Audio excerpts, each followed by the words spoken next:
Speechlessness is the language of God.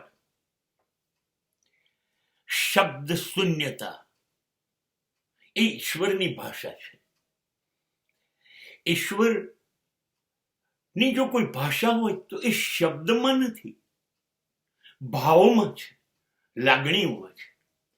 જેવા શબ્દ શરૂ થાય છે ને એટલે ઈશ્વર અલોપ થઈ જાય છે, ગાયબ થઈ જાય છે. ઈશ્વરને શબ્દ સાથે કોઈ નિસ્બત નથી.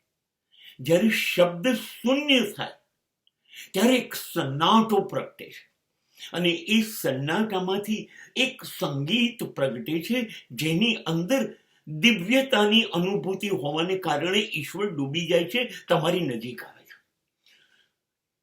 એને ખબર છે માનવ મને છેતરી શકે છે અને પોતાને પણ છેતરે છે અને આખી દુનિયા એકબીજાને છેતરી રહી છે શબ્દોની રમત રમીને.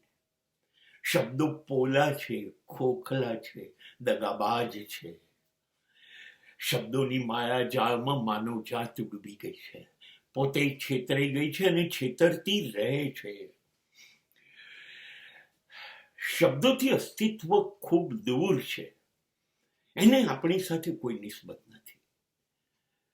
વિશ્વની આટલી બધી ભાષાઓ ઈશ્વર કેવી રીતે જાણતું હોય? અને જો બધાની ભાષાઓમાં એને વાર્તા કે પ્રાર્થના સાંભળવી હોય તો એને કેટલી ભાષા શીખવી પડે? માટે એને શબ્દો જોડે સંબંધ રાખવાનું જ છોડી દીધું. એને ખાલીપણું ગોઠવ્યું, એને સન્નાટો ગોઠવ્યો, એને પ્રેમ ગોઠવ્યો, એને લાગણી ગોઠવી, એને ભાવ ગોઠવ્યો. માનવજાતને નથી ભાવતું. માનવજાતની અમીરી છે ને શબ્દ છે, એના વગર શબ્દો વગર એ ભિખારી થઈ જાય છે. એટલે માનવી એ છે ને ઈશ્વરથી દૂર જવાનું પસંદ કર્યું.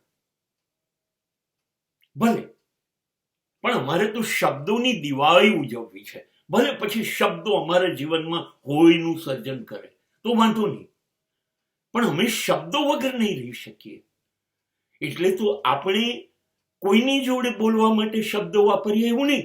આપણે આપણી જોડે એકલા હોઈએ છીએ ત્યારે શબ્દથી જ વાત કરીએ છીએ. આપણા જીવનમાંથી ભાવ બિલકુલ શૂન્ય થઈ ગયો છે.